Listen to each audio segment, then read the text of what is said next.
Happy new year, happy new year, happy new year. అమ్మయ్య, అందరికంటే ముందే మేమే చెప్పినామబ్బా. మళ్ళా 12 గంటలకు కేక్ కోసుకుంటా మీ బిజీలా మీరుంటారు కదా. చలో హెడ్లైన్ చూడుండ్రి, మొత్తం చెప్పుకుందాం గాని. 31st సంబురాల జోరు, తాగి బండెక్కితే సీదా జైలు.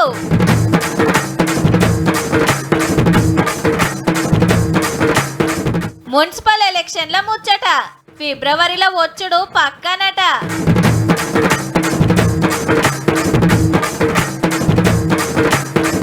ద్రోవులే చేసిండ్రట పెత్తనం, కవితక్క చెప్పింది మొత్తం.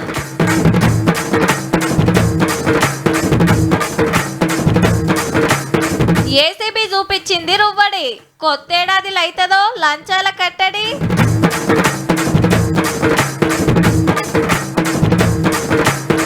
కూరలు తింటుండ్రు జంక్ ఫుడ్, అలవాటు చేస్తున్నది యాడ్. నీ అవ్వ అప్పుడే చెప్పిన గారా ఇంకో కాటన్ పట్టుకరమ్మని, ఊకుకే ఎవడు పోతాడ్రా. అబ్బా గాన్ని ఎందుకు తోలిండ్రా, ఆడు పొద్దటి సంది వేస్తూనే ఉన్నాడు. ఇంత పోలీసు వాళ్ళకి గిట్లా దొరికినా అంటే ఇక మన దావత్ అయినట్టే ఇయ్యాల. పైసలు మొత్తం ఆనకాన్నే ఉన్నాయి. అరే ఓ కిలో అలక్ ఫ్రై చెప్పిరా, గరం గట్టిగా ఉండాలి చూడు. నువ్వేంద్రా స్టఫ్ మొత్తం ఖతం చేస్తున్నావు తాగే థమ్సప్కు. అంతటైన పడుతున్న డైలాగులు, ఎన్ని సుక్కల ముగ్గులేద్దామని అక్కలు, మనిషికి ఎన్ని పెగ్గులు వస్తాయని అన్నలు. ఎవల లెక్కలాలే అబ్బా.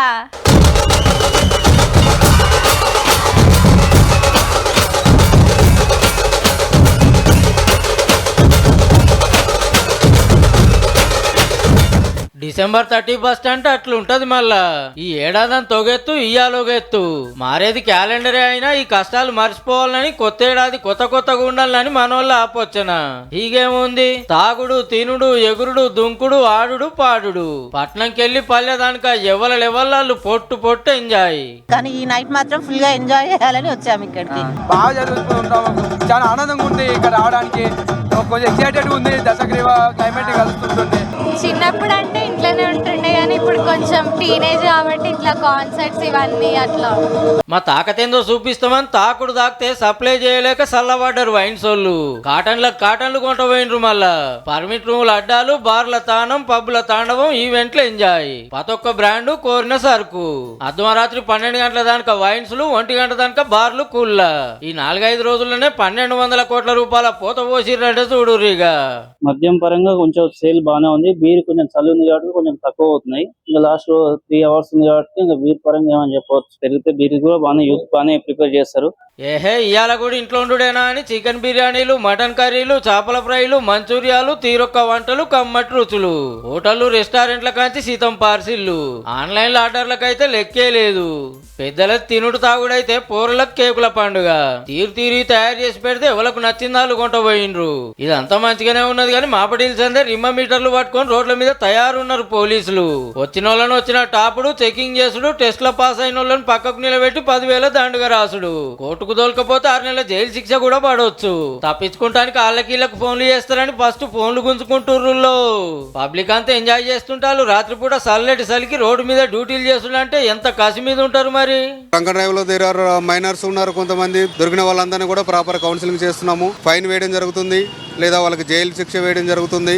Basing on alcohol percentage and basing on or వాళ్ళు ఫస్ట్ టైం సెకండ్ టైం అన్న దాని మీద డిపెండ్ అయి ఉంటుంది. నమస్తే సర్పంచ్ సాబ్, అంతా మంచేనా? గెలిపిస్తే కోతులు పట్టిస్తా అంటివి, సప్పుడు లేదు. ఏం సర్పంచ్ కాక జరగా మోరి సంగతి చూడకపోతివేమే? మురుగునీళ్ళు రోడ్డు మీదకి రాబట్టే. ఓ వార్డు మెంబర్ అన్నా, నీకు అప్పుడే చెప్పిన గెలవంగానే ఫస్ట్ మా ఇంటి ముంగట తంబానికి లైట్ వేపియాలని. ఇంకా ఏపియలేదేందే? గిట్లనే ఉంటుందా అని కొత్తోళ్ళేంట అప్పుడే పడుతుండ్రుల్లా. చెప్పున్నే గవన్నీ చేపిస్తామని గెలిచిన వాళ్ళు అనుకుంటా పోతాన్రు. పవర్లున్నోళ్ళు దగ్గరుంటే పనులు రువ్వడిగా అయితే కదా మరి. ఇక ఇప్పుడు గీ ముచ్చట చూడుండ్రి. సంక్రాంతి వెళ్ళంగానే మళ్ళీ కోట్ల గంట మోగేటట్టున్నదుల్లో. అవు మున్సిపల్ ఎలక్షన్ల ముచ్చట ముంగట్టుకొచ్చింది. ఎంత మంది ఓటర్లు ఉన్నారు, ఎన్ని పోలింగ్ సెంటర్లు పెట్టాలి, స్టాఫ్ ఎందరు కావాలి, ఇంకు పుట్లేంది, ఇట్లా ప్రతి దాని మీద మీటింగ్ పెట్టి మాట్లాడుకున్నారు స్టేట్ ఎలక్షన్ సంఘం ఆఫీసర్లు. అన్ని రిపోర్టులు అందినాక జనవరి 20 కల్లా రిజర్వేషన్లు ఫైనల్ అయితే ఎంబటే నోటిఫికేషన్ రావచ్చట. అంటే ఫిబ్రవరిలో ఎలక్షన్ చేస్తారా? ఒక గల్ల ఇప్పుడు పెట్టకుంటే ఎండాకాలంలో దాకా ఆగాల్సిందే. ఎందుకంటే 10th ఇంటర్ పరీక్షలు ఉంటాయి కాబట్టి టీచర్లు అంతా బిజీలు ఉంటారు ఆయే. అంతేకాదు మార్చి 31 తారీఖు లోపు కొత్తోళ్ళు రాకుంటే సెంటర్ కెళ్ళి వచ్చే 1000 కోట్లు ఆగిపోయే డేంజర్ ఉందట. అందుకే ఎలక్షన్లకు ఇదేమో కానుకుంటురాట. తెలంగాణ మొత్తంలో 117 మున్సిపాలిటీలు 6 కార్పొరేషన్లు ఖాళీ అయితే ఆఫీసర్ రైలు వన్ నడుస్తుంది. సీఎం రేవంత్ రెడ్డి మొన్ననే కొన్ని మున్సిపాలిటీల మీటింగ్లు పెట్టి కావాల్సిన పనులు సురువు చేసి రపారపా చేపిస్తున్నాడు. పల్లెలలో సర్పంచ్ సీట్లు బగ్గా గెలిచిన జోష్లున్న కాంగ్రెస్ పార్టీ మున్సిపల్ ఎలక్షన్ల గిన అదే రుబాటు చూపించాలనే ప్లాన్లే ఇస్తున్నది. ఇప్పుడన్నా ఇన్ని సీట్లు పట్టాలని ప్రతిపక్షాలు. మరి కార్పొరేటర్లు, కౌన్సిలర్లు, మేయర్, మున్సిపల్ చైర్మన్లు కావాలనే కాయిషున్న వాళ్ళంతా ఓట్ల జాతరకు తయారుండ్రి. మళ్ళా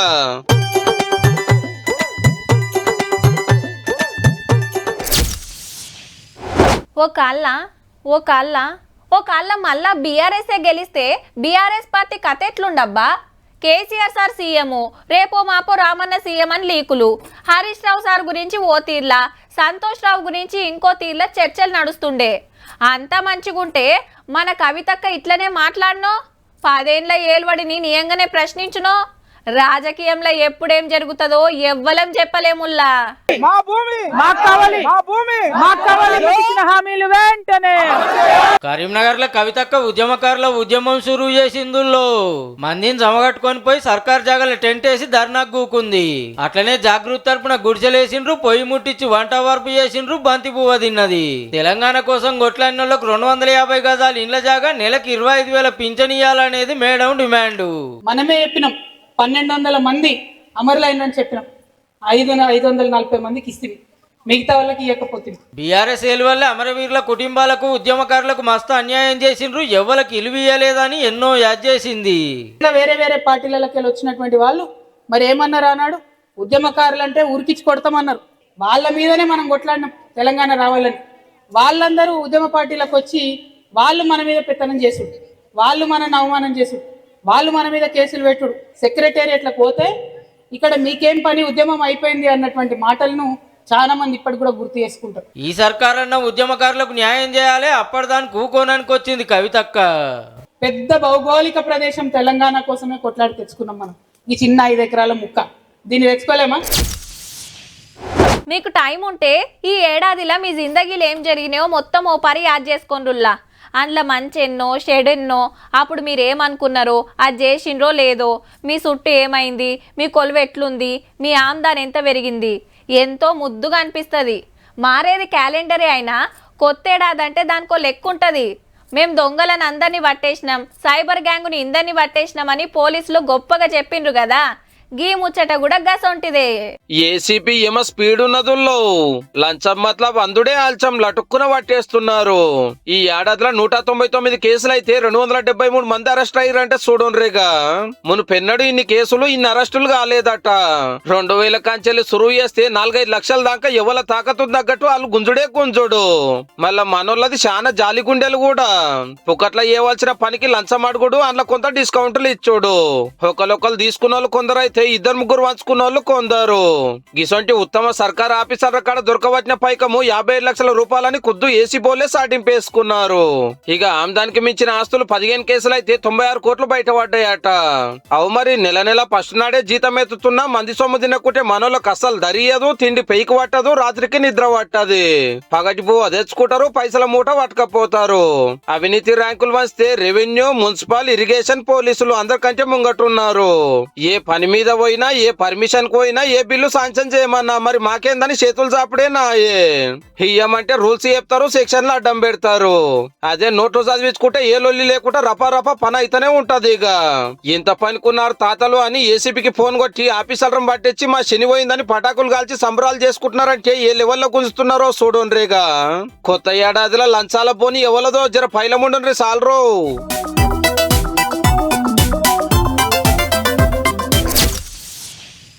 హైదరాబాద్ అందాలు చూడాలని వచ్చేటోళ్ళు ఒక్క పారన్న గా తీగల బ్రిడ్జి కాడికి పోవాలి అనుకుంటారు. సెల్ఫీలు, ఫోటోలు గుంజితే సోషల్ మీడియాలో లైకులు. పట్నం ముచ్చట చెప్తే సినిమాల గా బ్రిడ్జి పక్కా చూపిస్తారాయే. అట్లా కిందికి దిగితే మంచిగా బోట్ షికారు, చుట్టూరా తీరొక్క దుక్నాలు. వీకెండ్ వస్తే మంచి టూరిస్ట్ జాగా అవుతుంది. కానీ ఇదంతా మీది కగువడేదే. ఈ వెనక మరల ఏం నడుస్తుందంటే ఓ పారి గీ మ్యాపులు పరీక్షబట్టి చూడుండ్రి. అప్పట్లా దుర్గం చెరువు ఇట్లుంటే 10 ఏండ్ల కింద గిట్లా, ఇప్పుడు ఇట్లయింది. చెరువు చుట్టూరా కబ్జాలే. అప్పట్లా 160 ఎకరాలుంటే ఇప్పుడు 116 ఎకరాలే ఉన్నదట. అంటే 44 ఎకరాలు కబ్జాలైనాయి. చుట్టూరా పెద్ద పెద్ద కంపెనీలు బంగ్లాలు వచ్చినాయి. ఒకళ్ళని చూసి ఒకళ్ళు ఈ ఏడాదికింత అమ్ముకుంటూ వస్తుంటే గిది పరిస్థితి. ఈ గిటు చూడుండ్రి, మట్టి పోసి చెరువును గూడ్పిన జాగల మంచిగా బండ్ల పార్కింగ్ పెట్టిండ్రు. ఏం తక్కువ 5 ఎకరాలు కబ్జా పెట్టి పార్కింగ్ చేసి నెలకు 50 లక్షల కిరాయి కమాయిస్తున్నాడట ఓ పనిమంతుడు. స్కూల్ బస్సులు, ఐటీ కంపెనీల బస్సులు ఈడ పెడుతుంటే హైడ్రా టీములు ఖాళీ చేపించి మొత్తం సాఫ్ చేసి బోర్డు పెట్టిండ్రు. ఈ 5 ఎకరాలు పోను ఇంకో 39 ఎకరాలు కబ్జాలు ఉన్నట్టే. మరి ఆటి సంగతి ఏం చేస్తారో గాని హైడ్రా దిగింది కాబట్టి కొత్త కబ్జాలైతే ఆగినట్టే. లేదంటే ఇంకో 5-10 ఏండ్లల్లా ఇంకెన్ని ఎకరాలు అమ్ముకుందురోపో.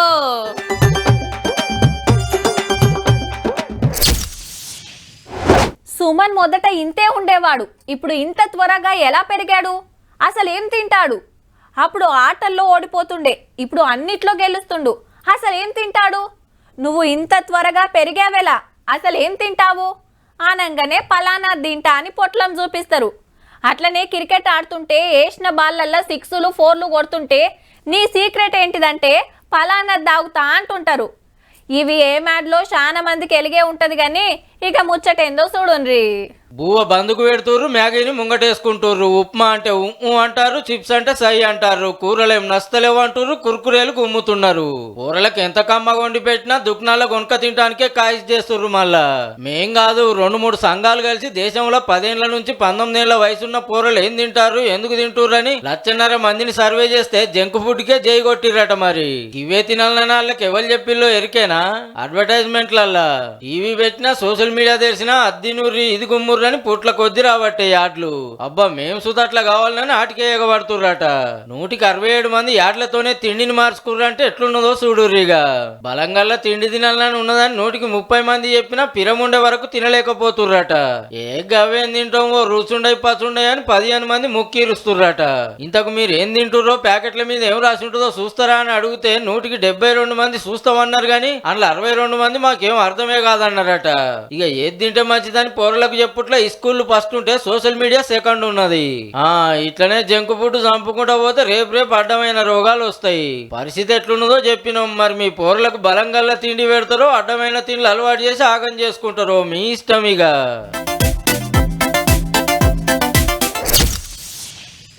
నా పేరు ప్లాస్టిక్. పొద్దుగాల మీరు దోమే పేస్టు బురుషునైతా, ఇంట్లో బకెట్నైతా, జగ్గునైతా, సబ్బు పెట్టెనైతా, వంటరాల కోతే మొత్తం నేనే ఉంటా. బయటికి పోయి ఏది తెచ్చినా మీ వెనకెమ్మటే మీ ఇంట్లోకి వస్తా. నేను తెలియనోళ్ళు లేరు, నేను అడుగు పెట్టని ఇల్లు లేదు. నీళ్లు తాగే బాటలు నేనే, సిట్టింగ్లో కూర్చుంటే గ్లాసు నేనే, తినే అంటా నేనే. అది ఇదని ఏం లేదు, అన్నీ నేనే, సగులం నేనే. ప్లాస్టిక్ మాటలు వస్తే గిట్లనే చెప్తుంది కావచ్చు కదా. బజార్కు పోతోళ్ళు ఈ కాంచెల్లి ఓ సంచి కొంట పోవుడు అలవాటు చేసుకొన్రుల్లా.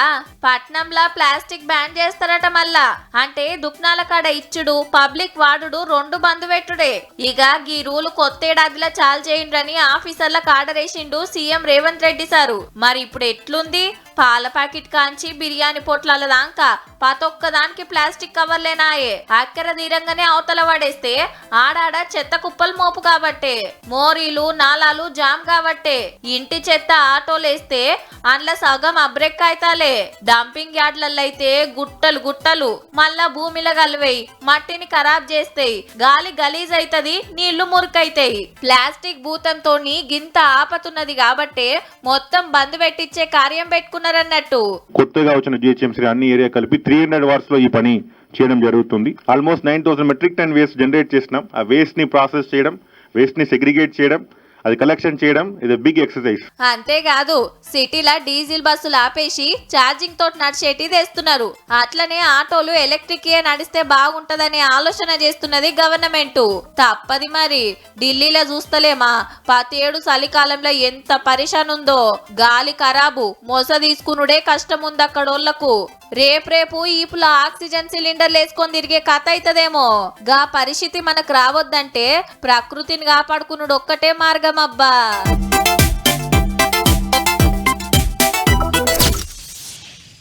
అరే ఏమాయిరా ఇంకా రాకపాయే, ఇదెక్కడి కథరో. ఆర్డర్ చూపిస్తుంది కానీ బుక్ అయితే లేదు. నెట్టు లేదా నీ ఫోన్లో ట్రై చేయి. హే గరం గరం బిర్యానీ కుమ్మాలని చూస్తే చల్లబడే కథ ఎట్లా? 10 నిమిషాలలో తెస్తాం, ఇట్లా కొట్టంగానే అట్లా పట్టుకొస్తామని పెద్ద పెద్ద యాడ్లు ఇస్తారు, ఆశ్రానికి యాడ్ ఇస్తారు. గిదేం సర్వీసు? అబ్బా పావు గంట క్యాబ్ బుక్ చేసి వస్తుందో రాదో కూడా తెలుస్తలేదు కదా. ఇవాళ కొందరు గిట్లనే తిప్పలు పడి ఉంటారు. ఎందుకంటే వారెవ్వా మోక చూసిండ్రు, సురుకు పెట్టిండ్రు. పబ్లిక్ అంతా 31 తినుడు తాగుడు మీద ఉండే యాళ్లకు సమ్మెకు దిగిండ్రు మనోళ్ళు. కాకుంటే దినామంతా కాదు, గిరాకీ బగ్గున్న టైంలో 2-3 గంటలే. ఈగేముంది, స్విగ్గీ ఆర్డర్ కు తిప్పలైంది, జొమాటో బుక్ కాలే. ముచ్చట తెలవక కస్టమర్లు ఫోన్లు ఒత్తుడే. అట్లనే ఫ్లిప్కార్ట్, అమెజాన్ లగిన సరుకుల సప్లై ఆగింది. ఓలా బండి నడవలే, ఊబర్ ఉరకలే, ర్యాపిడో రాలే. ఇప్పుడు ఎంత ఇస్తున్నారు అంటే 5 రూపాయలు, 6 రూపాయలు, 8 రూపాయలు ఇస్తున్నారు పర్ ఆర్డర్.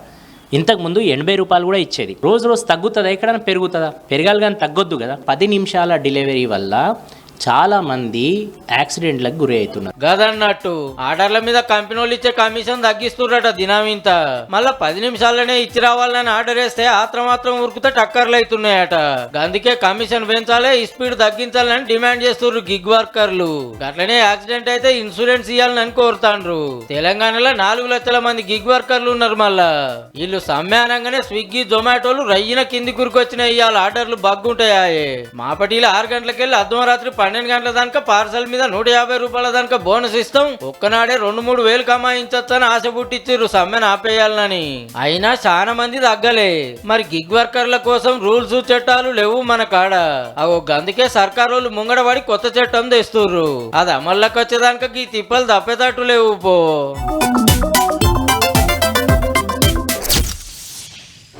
ఒక ఇంట్లో దొంగలు పడ్డారంటే ఎట్లుంటది? ఎవరన్నా రాగల్లా అని నిమిషాలనే అందిన కాడకు అందుకొని అవతల పడతారు. దుఃఖం పోయినా, ఏటీఎంకు సూటి పెట్టినా, వైన్స్కు కన్నం పెట్టినా, గుళ్ళకు సొర్రబడ్డా, పోయినామా పైకము నగలు ఏడున్నాయో ఎంకులాడినామా, సంచిలో చదురుకున్నామా, అవతల పడ్డామా అన్నట్టే ఉంటుంది. ఒకళ్ళ ఆలస్యం చేసిందంటే ఇక ఉన్నట్టే. మరి ఏడనైనా దొంగన్నలు ఇట్లనే ఉంటారు.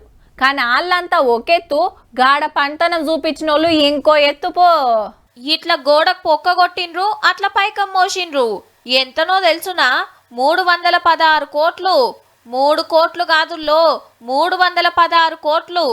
జర్మనీలో క్రిస్మస్ తాతీలని 2 రోజులు బంద్ పెట్టిండ్రట ఈ బ్యాంకు. పబ్లిక్ అకౌంట్లు వేసిన పైకము, బంగారము మొత్తము అండర్ గ్రౌండ్ లో ఓ అర్రల పెట్టిండ్రు. గా ముచ్చట దొంగన్నలకు ఎట్లా తెలిసిందో, పార్కింగ్ జాగలకెళ్ళి అండర్ గ్రౌండ్లు ఉన్న గ్యారేజీలకు జొర్రబడి అందులోకెళ్ళి గోడకు పొక్కగొట్టి లోపలికి పోయినరట.